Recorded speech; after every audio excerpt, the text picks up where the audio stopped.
Yo, just gonna lead off and say, hey, this was supposed to go up, 12 hours ago or something. Unfortunately, I can't do anything about this. Uh, Sucks. Just sorry, but I can't control that. One of the number one things I was told this entire league start was, hey, you need to tell people that you're actually streaming this league start. It would make their lives a lot easier. Where they knew, if they knew, they could just ask you a question immediately. So I've been streaming this entire league start. You can watch the VOD. The link's always been in the description. And if you have a question, please just go there and ask it. I'm not asking you to stick around. I'm just saying the fastest way for you to get an answer to any question is to just go there, ask it. You can just go back and play the game. I'm not expecting you to stick around. I'm literally just streaming so I can answer the questions about the build. So just to put that out there. All right, so the state of the character. Even after my league start issues, I had some health problems and the internet problems. I am at 2 stone, and my atlas is pretty much complete.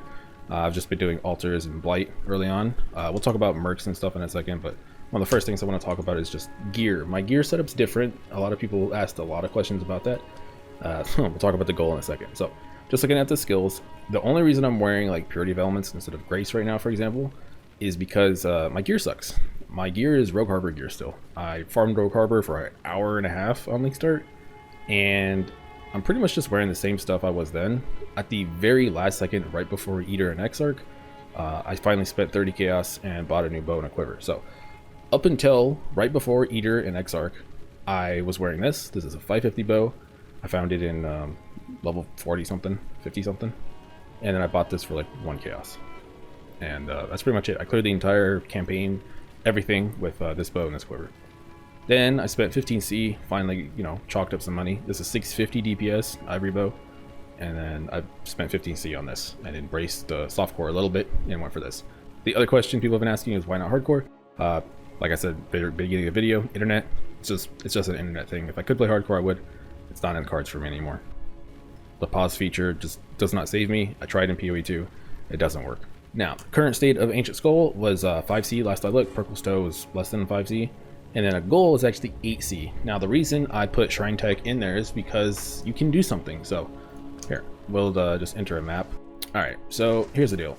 We finally have a non-useless 4th node on Guardian. This is inconsistent and this doesn't do nothing. So shrine buff every 10 seconds. So here's what this does. See up here, Shaper Seed for my mark. That's a spoiler. I got a shrine and it lasts 18 seconds. I'm not wearing the goal. And then obviously as this ticks down, it gets to the 8-second mark, we'll then have 2 shrines. And then we got regen. Now here's the biggest reason why this matters is for BAMA, they inherit my buff. So let's say I get another shrine. I got res. You see this one doesn't have res though. You have to resummon them consistently. Obviously this isn't a problem because you're resummoning them anyway, but they also inherit damage. So for example, on screen you can see my, I think, Eater fight. I got crit 2 times in a row. It wasn't needed, my damage was already good, but it was a good dopamine hit to see crit all of a sudden, right? Like, that's pretty cool.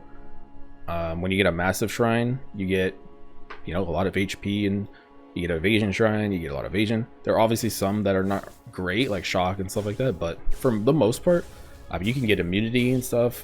You can get charges on kill, so that won't work for you, but your BAMA will inherit. So it's really not a bad node, and because the Atlas is a shrine thing, this duration works. So it's only 10 seconds, right? But obviously, as you can see, it's 17 to 18 seconds. So these nodes work. So I didn't need the shrines, but I went ahead and just spec'd for them because the synergy is legitimately good. I didn't hate it. It's a cool tech. It's really good for early game. And if you're a little crazy for fun, someone mentioned that I did do the goal setup and they were like, hey, try it out. So I bought this for 8C, not necessary. But let's say you're level 70, you're a little late to the league start, or maybe you had a bad league starter and you're switching to this build. For fun, you can run a goal and you'll get pretty much 3 shrines at a time, and it increases the effect. So let's say I got a massive shrine. It'll put me up from like 6,000 something HP. I'll go up to like 8K. You just become consistently, you just kind of become immortal while mapping. Not everything's useful, but it's memey. It's kind of fun if you don't need the damage, but obviously it competes with Ancient Skull, so it's kind of unfortunate. But yes, I did run Ancient Skull the entire time. I wasn't running a goal. It was just an experiment. It's pretty cool. There's also other shrine stuff you can run. Off the top of my head though, I don't think it's worth it. Worth it in the sense of trying to min max around it. I think just taking it and taking these 3 nodes is the best way to run this. And It's just good. It's just solid. It's a little inconsistent, right? But when it goes crazy, I mean, you end up with this, and who's saying no to this? The next thing is the Merc. So I've ran 2 Mercs. Oh, this isn't the right one. I don't have her. But obviously the Haste Merc. The Haste Merc is who's supposed to be there. And I've been running this guy mostly with a Shaper Seed. I haven't looked at Merc setups. You know, I've mostly just been trying to play catch up with everything that's been happening. But yes, you can on the Purkle's Toe. Again, my gear is terrible, so I'm not moving it yet because I need the dex. But eventually, I would like to move the Purkle's Toe. But Shaper Seed is really good because one of the weakest things about Guardian is mana and life regen. This gives you 80% mana and 4% life regen. Since I've put this on, I feel like I've had almost 0 life regen issues. I don't even look at my health regen at all. I solved my mana mostly with just like the low level clarity. But Shaper Seed is legitimately very good. And obviously I know there's like a belt combo that you can run. You know, there's plenty of stuff that I could look into. But for now, just throwing on Shaper Seed, getting the endurance charges from this. I have endurance charges pretty much the entire time I'm mapping. I don't know if I'm really going to risk going and getting the endurance charge scaling right now, but we'll see. The other thing obviously is the Haste Merc. So those are the 2 that stand out the most.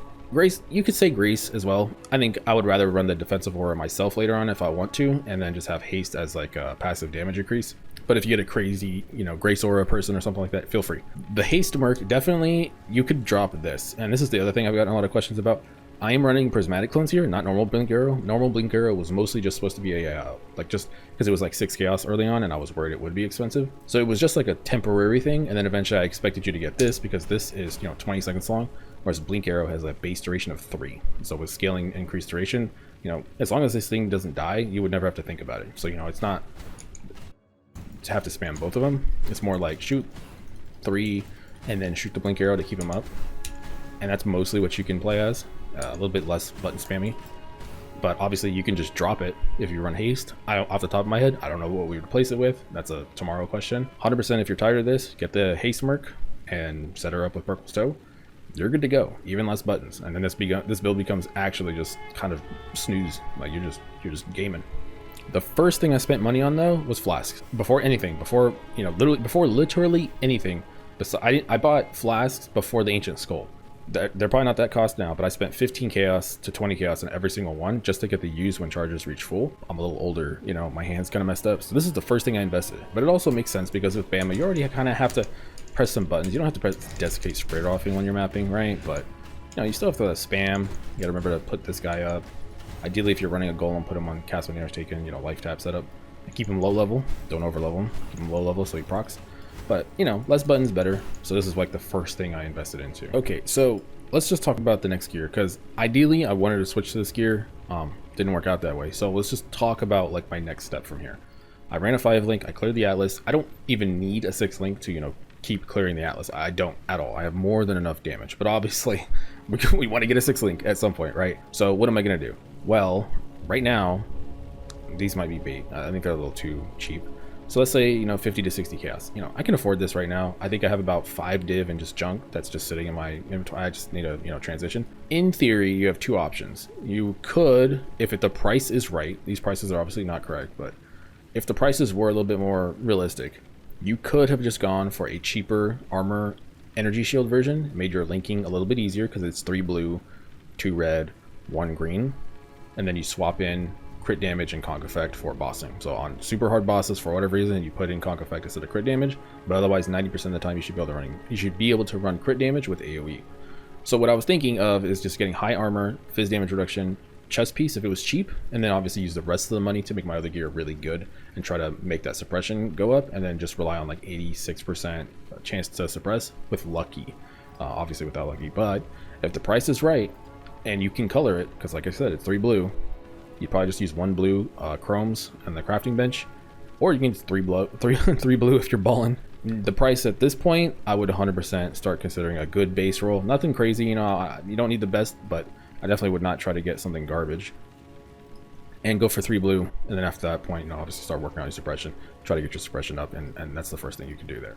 For the rest of the gear, obviously like gloves, boots, I would definitely just do the jeweler trick. If you don't know the jeweler trick, this is one of those things where, you know, go catch me when I'm live when I'm more rich and I can just show you off rip. But right now I'm a little, you know, I'm a little spare, so we use the jeweler trick to color everything correctly, including the bow. And your 6 link's supposed to be in your chest, for the record, not the bow. That was a mistake in the POV. I am sorry. You were not supposed to put your 6 link in the bow. The 5 link, obviously, it wasn't that bad, but the 6 link, it would have been a disaster to try to put that in the bow. You're not supposed to put that in the bow. It's supposed to be in the chest piece. I think that's just a leftover thing that I did from Necromancer, but yeah, that was incorrect. Outside of that, I really like Mercs. Wish the league start was a little bit smoother for me, but after I update this, I'm gonna go eat, and then I'm gonna go stream probably for another 12 hours. And ideally, I'll have the next update done once I'm full 6 linked. I'm farming destructive play. I'm gonna farm destructive play, even if it's a little late. You know, I'm like a half a day late to the party. I'm gonna just farm destructive play, ideally cash in some money, because I just enjoy bossing, and Bama's really good at bossing, and that's what I'll do. Make a good amount of money, make a big switch to my endgame version, get a Darkness Enthroned, and you know, we'll go from there. Oh, this is a good start.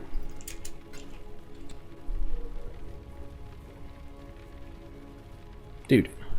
Alright, you know what? No, I'm not taking that off. Nobody says thank you in softcore. It's so weird. In hardcore, everyone says thank you, good luck. Like, you know, we handshake, like pat each other on the back, like, man, it's rough out there. Here, come here. Let me talk to you. You know, like, how you doing? You know, are you alright? It's rough out there. Nobody says that in softcore, man. Y'all pissing me off, man.